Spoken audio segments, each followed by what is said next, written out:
Salam alaikum, Azulfillaoun, bonsoir, Saha Ramadankum. Pour le régime algérien, les choses semblent se compliquer et se précipiter aussi. Par toutes ces attitudes, où l'hystérie le dispute à la schizophrénie, par toute sa communication, ambivalente et ambiguë, il émet, ce régime, des signes très évidents de détresse. Et pour cause, non seulement il est en fin de ressources, sur tous les plans, mais il n'est plus monocéphale. Il n'y a plus de consensus entre les coteries qui le composent, ni même des perspectives communes. Les uns, ou plutôt les unes, tirant à U et les autres à Dia. En fait, et pour tous ceux qui n'ont pas réussi à leurrer, son extrême nervosité est tout à fait significative, parce que plus que tout autre, et en tout cas bien plus que certains parmi ses propres partenaires occidentaux, qu'il a réussi à berner, ou du moins à appâter, lui sait, et il le sait très pertinemment, qu'il n'a pas tué le Hirak, que le potentiel de la contestation est plus vivace que jamais, que sous la cendre de la subversion et de la répression, la braise couve toujours, qu'il suffirait d'un coup de vent pour que le feu de la révolution pacifique flambe encore plus fort que jamais. Il le sait, et cette perspective le tétanise. Et c'est précisément cela qui lui donne de l'urticaire politique, qui le fait réagir de façon aussi hystérique, aussi impulsive. C'est dans ces dispositions de détresse qu'il a fermé le robinet du gazoduc qui traverse le Maroc. Et c'est dans ces mêmes dispositions qu'il a rappelé son ambassadeur en France, qu'il a interdit aux aéronefs militaires français de survoler son espace aérien, qu'il a rompu ses relations diplomatiques avec le Maroc, après avoir fait battre ses tambours de la guerre. Et c'est dans ce même état d'esprit, traversé de tics nerveux, qu'il s'est rabiboché avec la France, en faisant revenir son ambassadeur par la chatière, sans plus d'explication. Et c'est dans cette même confusion mentale qu'il a rappelé son ambassadeur en Espagne, après que celui-ci ait pris fait et cause pour le plan marocain sur la question sahraoui. Et c'est dans cette même impéritie qu'il a infligé un camouflet au secrétaire d'État américain à son arrivée à Alger, en le faisant recevoir par d'obscurs fonctionnaires du département en lieu et place de son homologue, pour le punir d'avoir fait des déclarations la veille seulement au Maroc du soutien de son pays au plan marocain. Mais l'hystérie et la schizophrénie ne se sont pas arrêtées là, puisque, à défaut d'être reçu par son homologue Ramdan Lamamra, le secrétaire d'État allait être reçu par le président himself. Et quand je dis reçu, je reste très mesuré parce qu'en fait, en guise de tapis rouge, c'est ce président qui s'est lui-même étalé de tout son long devant le diplomate américain.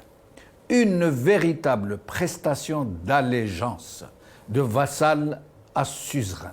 On n'a jamais vu ça de mémoire d'Algériens depuis l'indépendance. Au point de lui déclarer à ce secrétaire d'État qu'il est, M. Tebboune, pour l'arbitrage américain, alors que les Américains ne lui ont rien demandé. Un peu comme si c'était lui-même qui sollicitait un arbitrage entre l'Algérie et qui, à votre avis? Il n'y a que deux possibilités. Je vous laisse deviner à qui il fait allusion. Les Américains allaient le remercier d'une bien curieuse façon pour s'être ainsi étalé et pour cette soumission inconditionnelle. Ils allaient publier la totalité de son aplaventrisme, d'abord par une retranscription intégrale sur le site du secrétariat d'État, puis en faisant fuiter un enregistrement audio qui circule aujourd'hui sur les réseaux sociaux.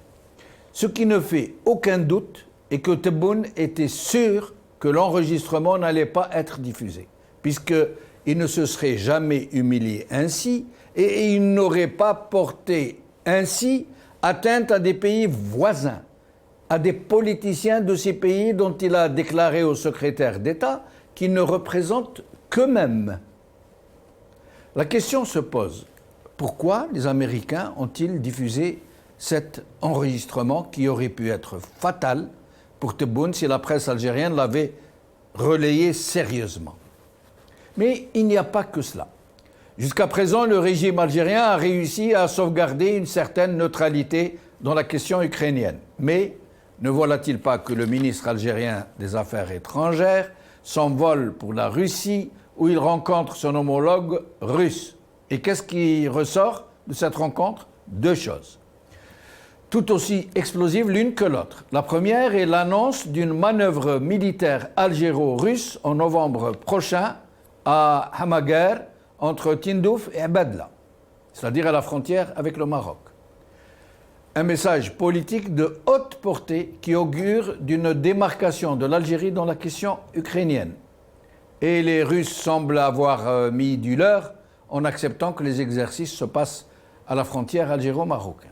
L'autre fait saillant est que Lavrov, le ministre russe des Affaires étrangères, a fait envoyer une pique aux Américains qui a fait rire aux éclats toute la délégation algérienne. Il a dit à son homologue algérien qu'il insiste pour qu'il vienne lui-même l'attendre à l'aéroport. Et en ce faisant, il confirme que la non-réception du secrétaire d'État américain était bien un geste d'humeur de la part du ministre algérien des Affaires étrangères et du clan qui le contrôle. C'est ainsi que ça se passe dans ce régime qui fait eau de toutes parts et qui donne des signes de profonde dissension en son sein. À croire qu'il y a désormais deux directions politiques, l'une à l'est, l'autre à l'ouest, dans une ambiance à couper au sabre. Diplomatie des aides entre ambiguïté et absurdité, c'est le titre de notre émission d'aujourd'hui et pour en parler, j'ai le plaisir de recevoir Karim Naït Ouslimane, analyste politique universitaire. Karim, merci d'être avec nous. Bonsoir Jamaldine, merci de l'invitation. Bonsoir à tous les téléspectateurs et téléspectatrices qui nous regardent. Bonsoir aussi à tes invités. Merci beaucoup. Avec nous, Athmane Mazit, universitaire, analyste politique, qui nous parle lui aussi depuis Paris. Athmane Mazit, merci d'être avec nous. Merci Jamaldine pour l'invitation et mes salutations. Sahar Ramzankom à toute l'équipe d'Al Magharibiya, ainsi qu'à votre invité, à vous-même et tous les Algériens et Algériennes qui nous regardent en France et en Algérie et ailleurs dans le monde. Merci beaucoup. ليك ثاني والعائلة تاعك إن شاء الله بارك الله فيك. Karim Naït Ouslimane, alors d'abord comme ça à chaud tout ce qui se passe, ces histoires de Tebboune avec le secrétaire d'État, la Mamra qui s'envole pour la Russie où il se passe deux choses absolument extraordinaires, un régime dont on ne sait plus.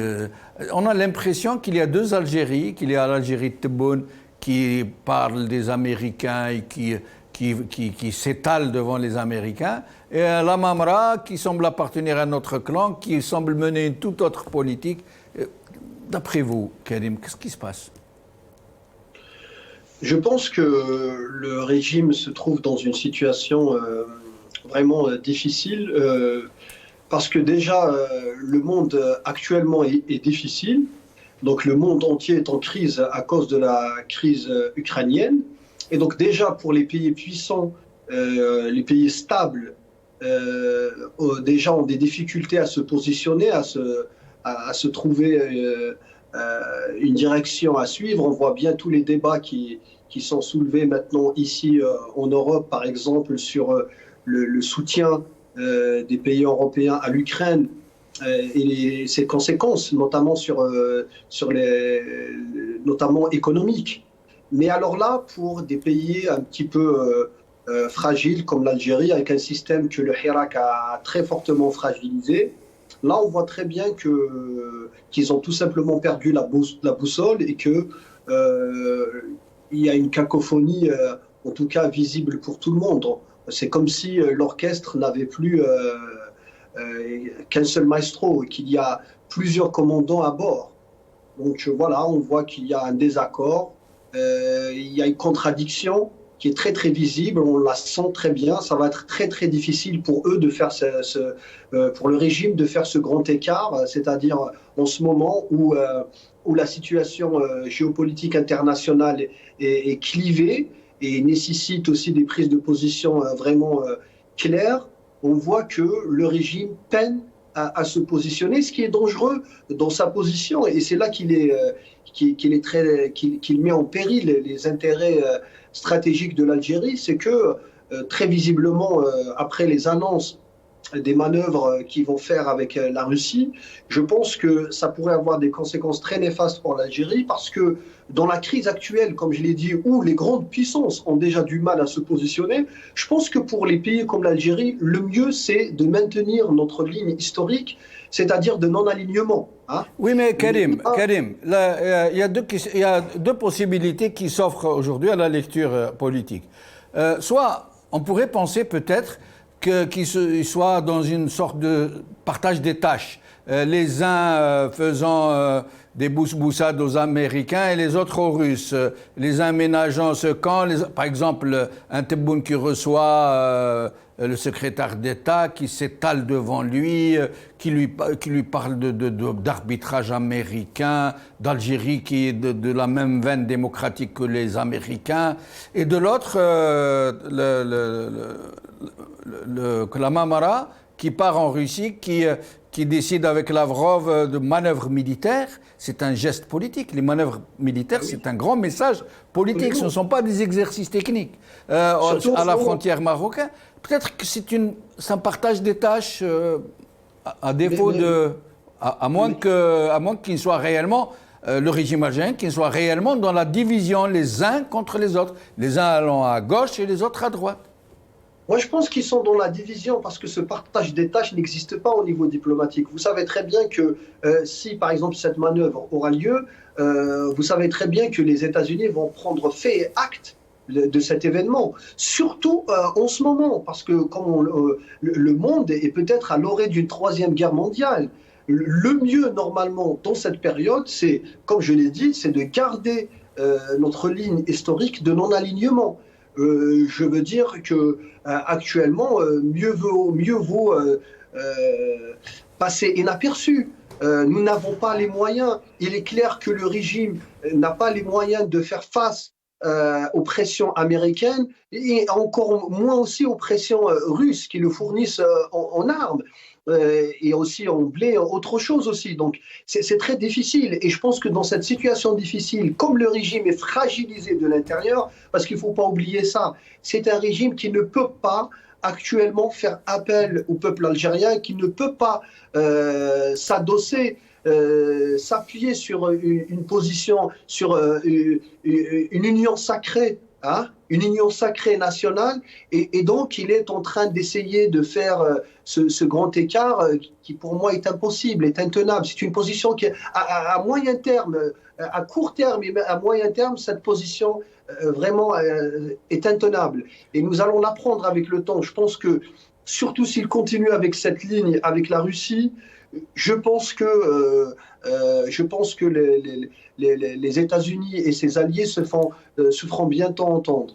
Alors, je reviendrai à vous tout à l'heure, Karim, justement, pour vous passer un enregistrement où vous allez trouver une déclaration de Tebboune qui va dans un sens et celle de la Mamra qui va dans le sens contraire.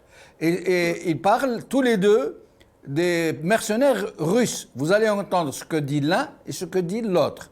Mais avant, Athman Mazid, sur ce sujet, quel est votre avis, quelle est votre lecture? Alors, moi, j'appliquerai un principe. Il y a un principe de raisonnement qui s'appelle le rasoir de Handlon. C'est une règle de raisonnement qui très très simple, c'est ne jamais attribuer à la malveillance ce que la bêtise suffit à expliquer. Voilà. C'est-à-dire qu'il ne faut pas chercher dans ce régime suffisamment ni de ruse, ni d'intelligence pour expliquer la cacophonie dans laquelle il se trouve actuellement.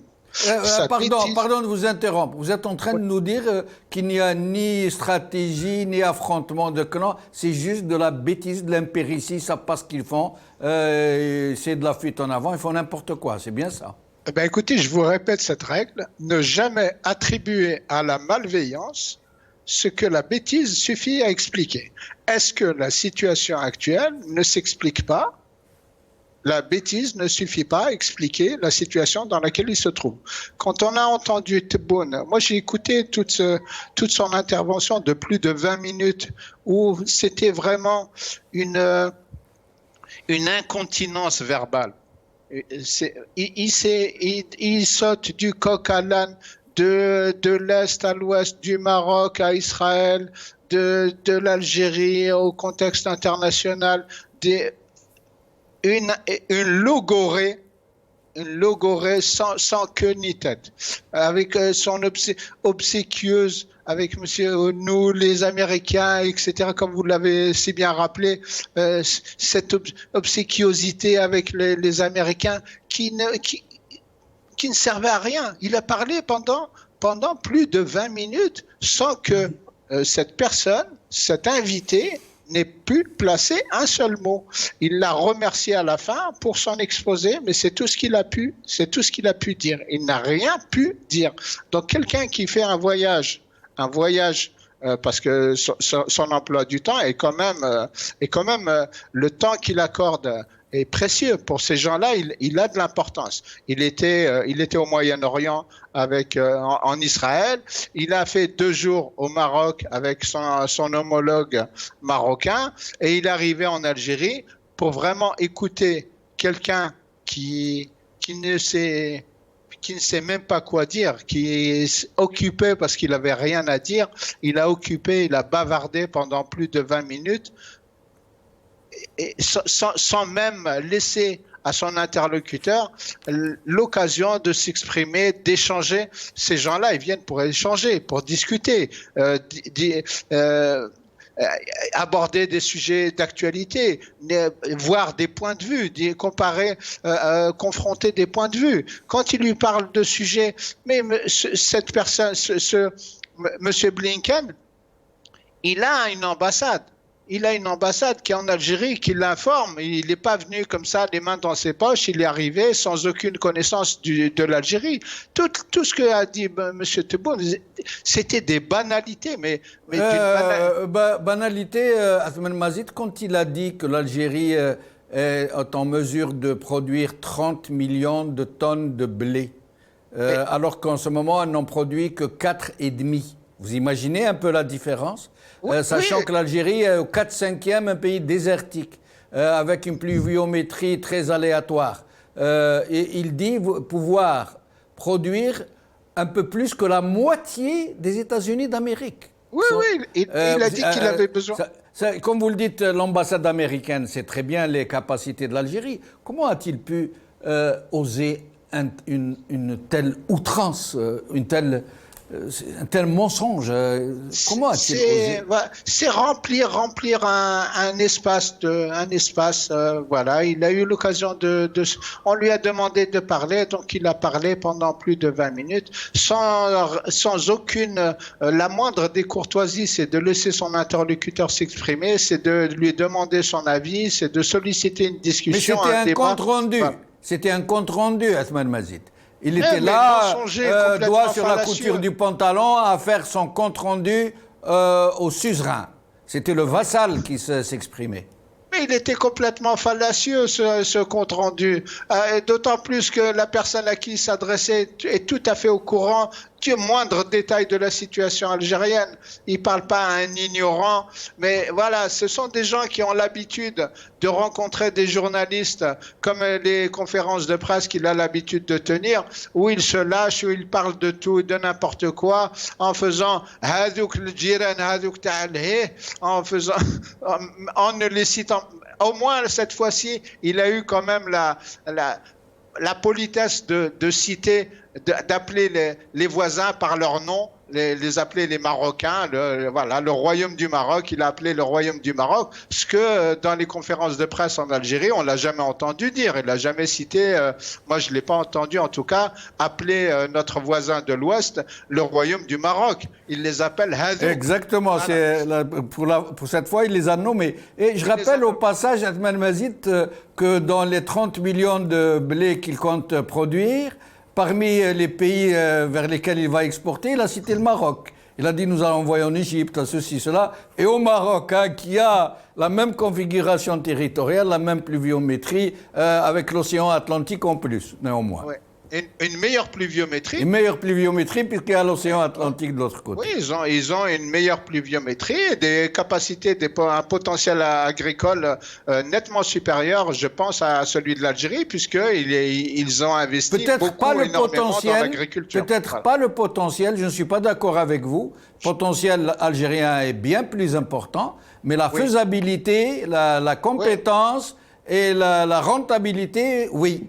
Ils sont autrement plus compétents, plus rentables que nous. Oui, ils sont honnêtement. Après, moi, je ne suis pas un spécialiste de l'agriculture, mais ce que je voulais dire par potentialité, c'est la capacité à mettre en route rapidement une infrastructure. Ils ont les moyens, voilà. Ils sont suffisamment, ils ont une base suffisante pour pouvoir envisager d'augmenter la production, d'augmenter les capacités, les investissements dans un secteur. Nous devons récupérer, mais remettre à zéro un secteur qui a été saccagé de haut en bas. Voilà, donc, même pour redémarrer simplement faire en sorte que ça soit opérationnel. Rien que, par exemple, sur la production de gaz ou de pétrole, il voudrait actuellement, les Européens font du pied à l'Algérie pour qu'elle augmente ses capacités de production en gaz, mais c'est pas possible. On n'est pas en mesure. L'Algérie ne produit même pas à son quota. Absolument. Restez avec nous, Atman Mazid. Nous allons voir maintenant Monsieur Tebboune et Monsieur Lamamra. D'ailleurs, beaucoup de gens voient en Lamamra le rival potentiel de Monsieur Tebboune pour les prochaines présidentielles. Et il semble même qu'au sein du régime, deux clans s'affrontent désormais, chacun avec son poulain.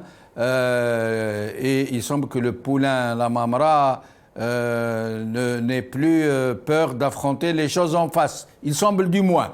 Alors, Karim, je vais vous faire écouter ça, ainsi qu'Atman Mazid. Je vous demanderai de bien écouter l'un et l'autre qui parlent d'un même sujet, les mercenaires russes. Écoutons.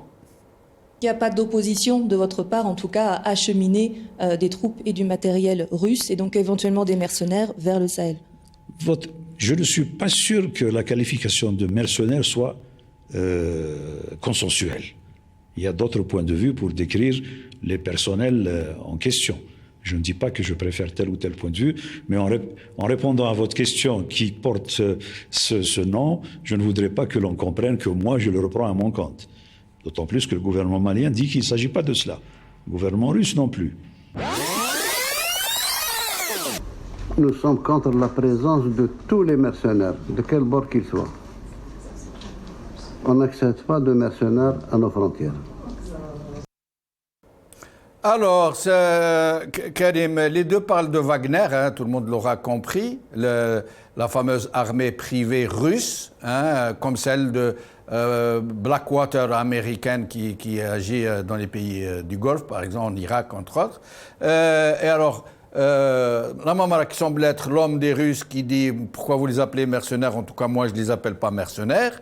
Et M. Tebboune, qui dit « Nous sommes contre tous les mercenaires, quels qu'ils soient, etc. » Et Tebboune, qui sort d'une prestation, enfin, qui était à ce moment-là dans une prestation de pro-américanisme échevelé, j'allais dire. Karim. C'est pour ça que je vous dis qu'en ce moment, les violons de la diplomatie algérienne ne sont pas accordés et que la cacophonie est visible même de l'extérieur. Alors que nous, lorsqu'on regarde bien ce qui se passe déjà en intérieur, on sait très bien qu'il y a des clans, que les clans sont encore présents au sein de ce régime et même sont en fait constituants. Du coup, la lutte entre les différents clans existe toujours, surtout à l'approche, comme vous l'avez bien signalé, des échéances électorales, parce qu'on commence déjà à parler du prochain mandat. Certains s'interrogent sur la capacité de Tebboune à tenir encore 5 années de plus, puisqu'il n'a aucune légitimité populaire et surtout qu'il est extrêmement incompétent. Et de ce point de vue, peut-être que certains penseraient que l'Amamra pourrait passer, en tout cas, mieux que lui, pourrait faire meilleure figure, en tout cas. Et c'est pour ça qu'on voit tout ce désaccord qui est très visible. Et surtout, il y a aussi un fait à prendre en compte en ce moment, c'est que ce régime est sous pression. Il est sous pression comment? C'est que la situation, la conjoncture internationale actuelle ne permet pas à ce régime de rester dans, on va dire, sa neutralité, sa passivité positive. C'est-à-dire que quand on regarde historiquement, on voit que ce régime a développé la politique de non-alignement en une politique un peu plus perverse, c'est-à-dire en politique de satisfaction de tout le monde. Si on regarde historiquement, on voit que dans l'histoire récente de l'Algérie s'entendait presque avec tout le monde, elle pouvait réunir les contraires. Mais parce que cela était possible, donc les Algériens pouvaient bien être en bon terme avec les États-Unis, avec les Chinois, voire avec l'Arabie Saoudite et l'Iran, avec aussi la Russie et les États-Unis, donc ils pouvaient encore réunir ces contraires. Mais actuellement, avec ce qui se passe en Ukraine, la scène internationale s'est divisée. Donc il y a un clivage. Soit on est pro-russe, soit on est pro-américain. Et pour pouvoir être neutre, il faut une certaine puissance. C'est-à-dire, on voit par exemple là, la Chine, par exemple, comme elle est très puissante, elle peut encore se permettre de rester un petit peu dans une position qui n'est pas, qui n'est pas très claire, c'est-à-dire sans soutenir Poutine, mais aussi sans soutenir les États-Unis, c'est-à-dire en essayant de tirer profit de ce conflit. Mais les pays comme l'Algérie, qui est actuellement avec un régime très très affaibli, et on sait très bien que les renseignements russes et les renseignements américains n'ont pas que des activistes sur Internet à pourchasser, donc eux font du véritable renseignement militaire, donc ils savent très bien la véritable situation du régime algérien, ils savent très très bien qu'il est en crise profonde et qu'il n'a aucune assise populaire, aucune légitimité à l'intérieur, et du coup ils font pression pour l'Algérie pour qu'elle s'aligne avec soit les Américains, soit les Russes. Donc le régime actuellement est sollicité, il ne peut plus donc rester avec sa soi-disant neutralité et satisfaire les Américains et les Russes. Et c'est pour ça, puisqu'ils sont soumis à cette pression, puisqu'en interne, ils sont déjà en crise, alors ils n'arrivent pas à gérer la crise, ils n'arrivent pas à avoir une réponse adéquate, une réponse coordonnée. Et c'est pour ça que je vous dis que la position actuelle de ce régime est dangereuse pour l'Algérie. Elle est dangereuse pour l'Algérie parce que, surtout avec son rapprochement là avec la Russie, je pense qu'il pourrait mettre en péril toute l'Algérie telle qu'elle est actuellement, parce que les États-Unis ne vont pas se taire en réalité. Ils peuvent riposter et d'une manière violente. Et on sait très bien. Mais pourquoi, Karim, sur ce plan, la Mamra a clairement affiché son allégeance à la Russie et derrière lui le clan qui le pilote. Monsieur Tebboune a clairement affiché son allégeance aux Américains dans cet entretien absolument incroyable. J'aimerais que tous les Algériens puissent l'écouter du début à la fin pour pouvoir se faire une idée de la bassesse et de la déchéance de la politique algérienne. Mais pourquoi, à votre avis, les Américains ont-ils remercié Tebboune en faisant fuiter cet enregistrement, si tant est que c'est les Américains? Parce que je vais rappeler quelque chose. Dans cet entretien, il n'y avait pas de presse, il n'y avait pas de journalistes.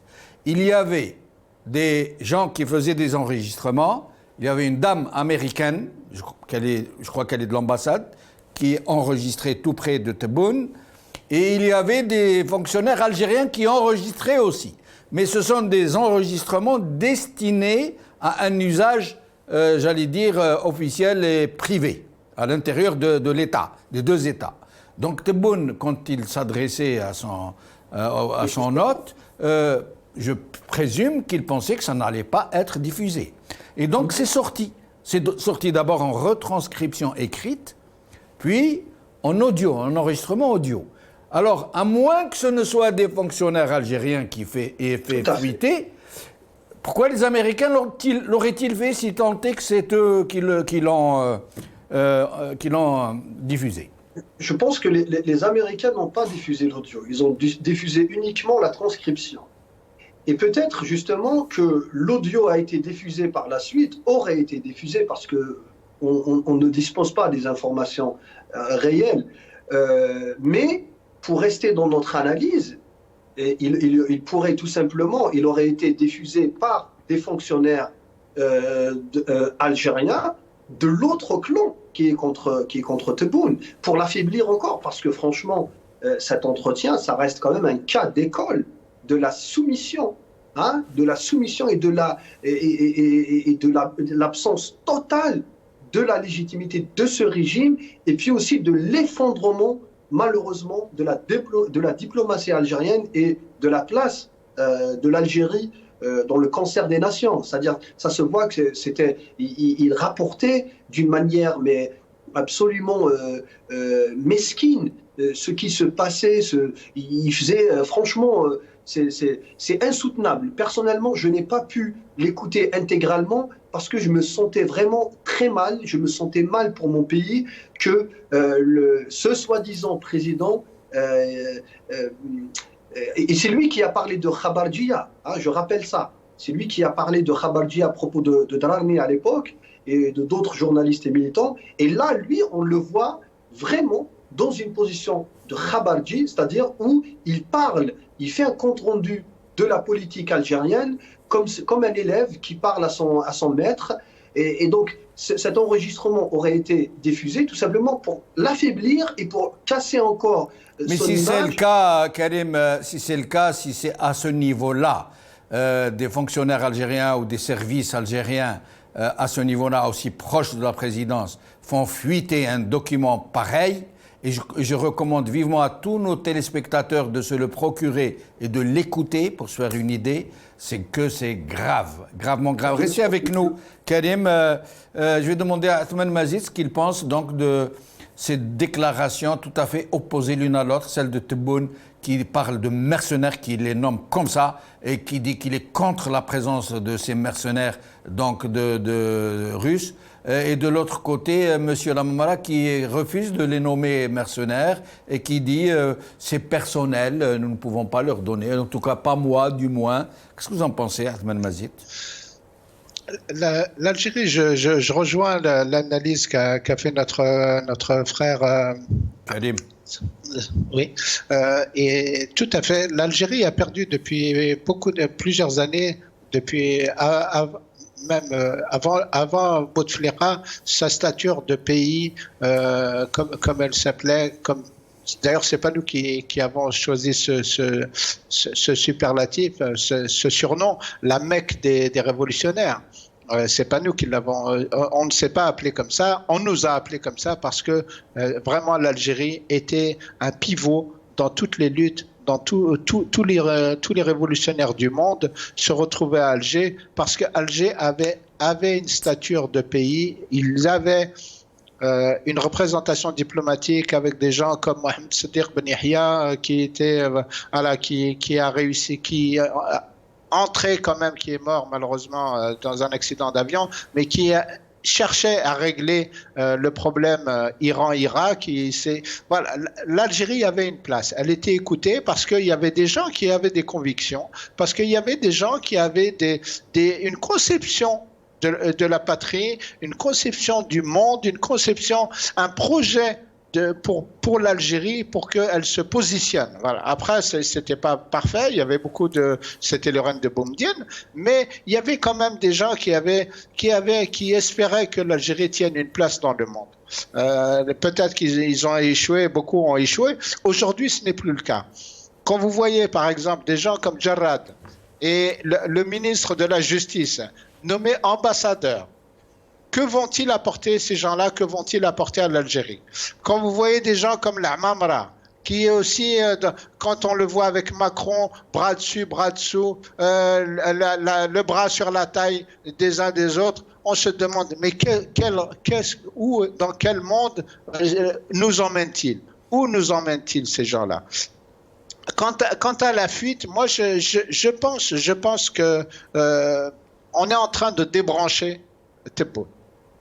L'explication de cette fuite, je pense qu'on est en train de débrancher petit à petit Tebboune et qu'on prépare sûrement l'arrivée avec la libération de certains prisonniers. Peut-être qu'on va libérer un prisonnier, le général Rdiri. Il a une chance de figurer parmi les potentiels probable futur président de l'Algérie, avec l'Amamra, en concurrence avec l'Amamra. Donc il y a des repositionnements au sommet de l'État dans lesquels c'est l'Algérie qui va pâtir. Moi, j'en avais parlé la dernière fois sur votre émission. Justement, j'avais au sujet de l'Ukraine en disant que le problème de l'Ukraine, il ne faut pas que l'Algérie devienne le terrain de règlement des conflits internationaux.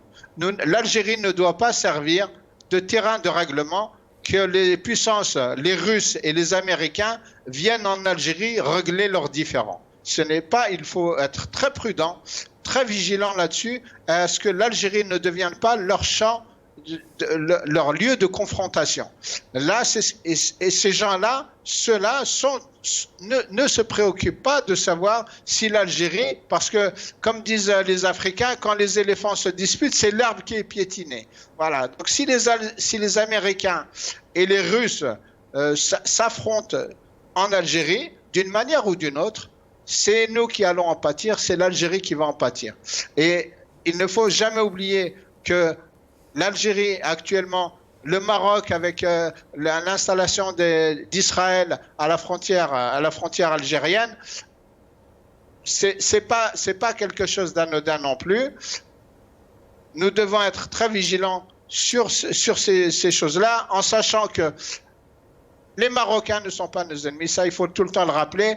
Aucun pays qui a fait, on n'a qu'à regarder l'Égypte, quelle est sa situation depuis qu'elle a normalisé sa situation avec Israël. Est-ce que la situation du peuple égyptien s'est améliorée avec la normalisation avec Israël? Le Maroc, c'est la même chose. Ce n'est pas parce qu'ils ont essayé de trouver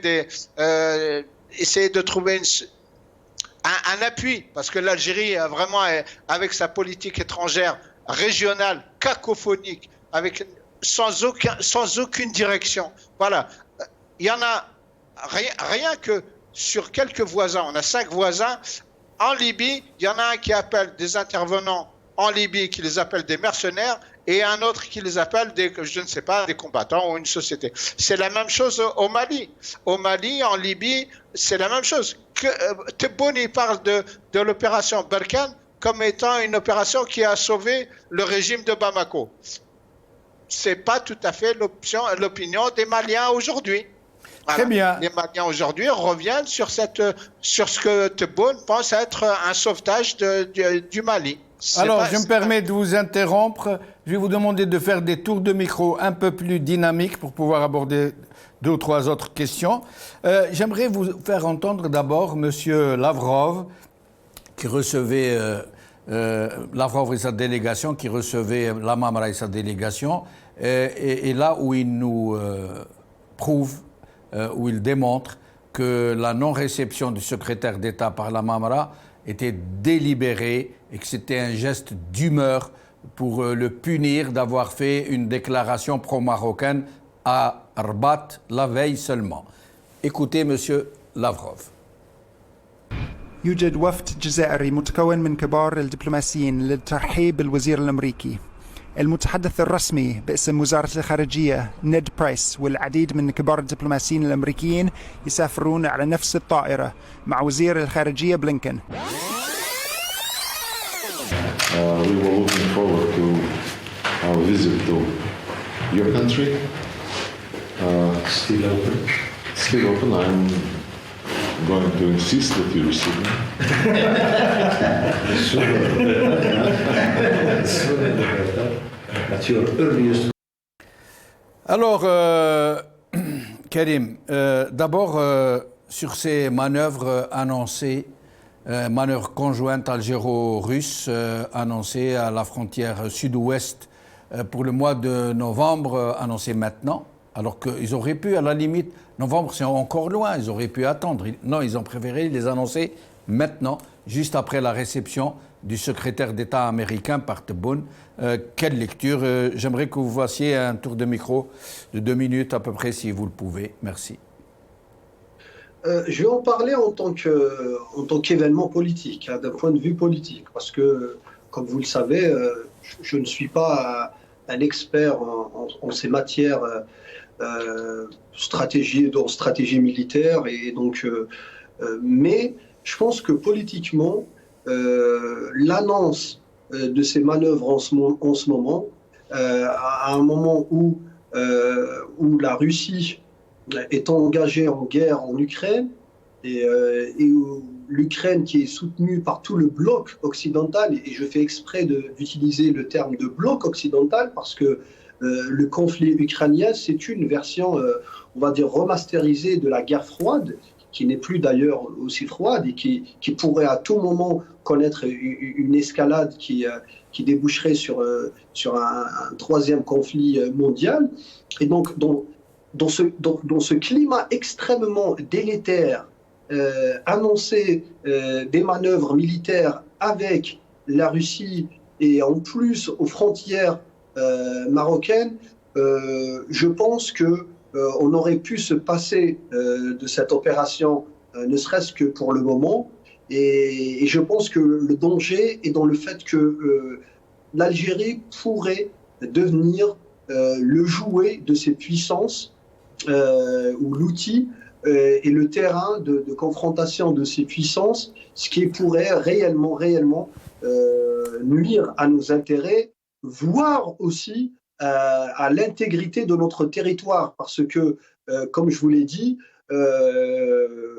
il y a eu déjà des projets pour cette région, et je pense qu'un rapprochement de l'Algérie avec la Russie, je pense que les États-Unis pourront par la suite, dans une démarche punitive très sévère, remettre en cause complètement l'état de l'Algérie tel qu'elle est actuellement, comme ils l'ont fait avec le Soudan.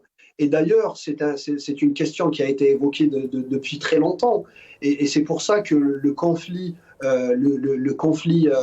algéro-marocain est en réalité n'est pas bénéfique ni pour l'Algérie ni pour le Maroc, parce que l'escalade dans la région va finir par une balkanisation de toute cette région, parce que, comme je l'ai déjà dit, les États-Unis, voire aussi même la Chine, même d'autres puissances actuellement, ne voient pas d'un très bon œil ces grands pays africains qui pourraient plus tard se développer et devenir à leur tour des puissances moyennes.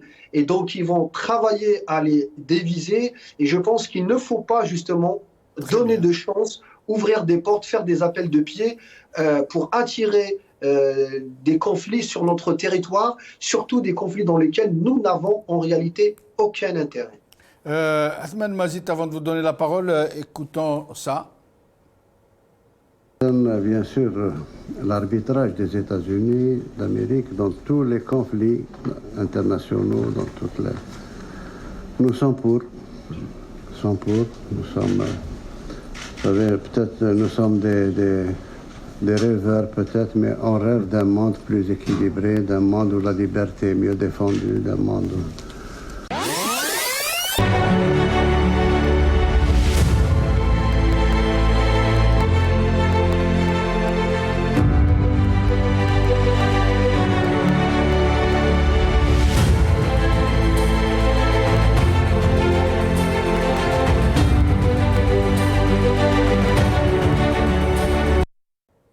Ahmed Mazid, à un moment où les Américains et les Russes sont à couteau tiré, à un cheveu d'entrer dans un conflit, voilà que Tebboune appelle à l'arbitrage américain, etc., au moment où la Mamra va faire annoncer depuis la Russie des manœuvres militaires conjointes à la frontière avec le Maroc, à votre avis?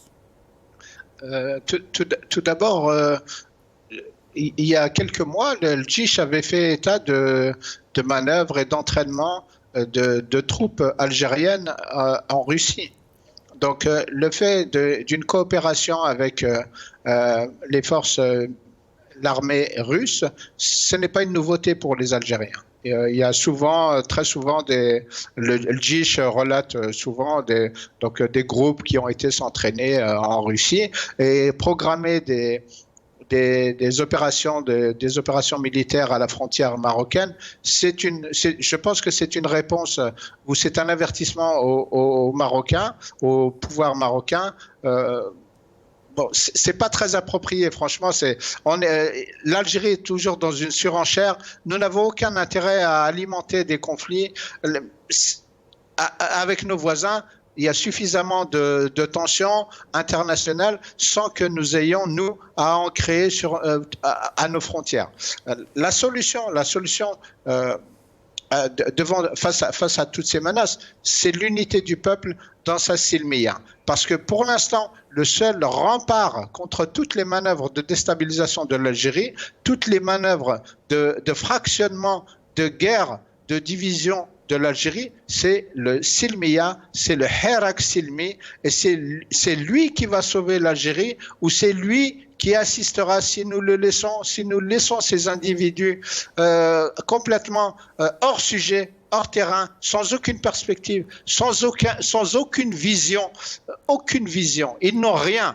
Depuis quand les États-Unis ont-ils apporté la paix dans le monde? En Irak, ils ont apporté la paix en Irak, ils ont apporté la paix en Afghanistan, ils ont apporté la paix en Palestine, où ont-ils apporté la paix dans toutes les interventions en Syrie, où ont-ils en Libye quand ils sont des partenaires, ils sont des intervenants principaux en Libye, derrière la France et l'OTAN. Donc, depuis quand, M. Tebboune, qu'il nous cite, où les États-Unis ont apporté, par leur intervention, les interventions des États-Unis ont apporté la paix dans le monde.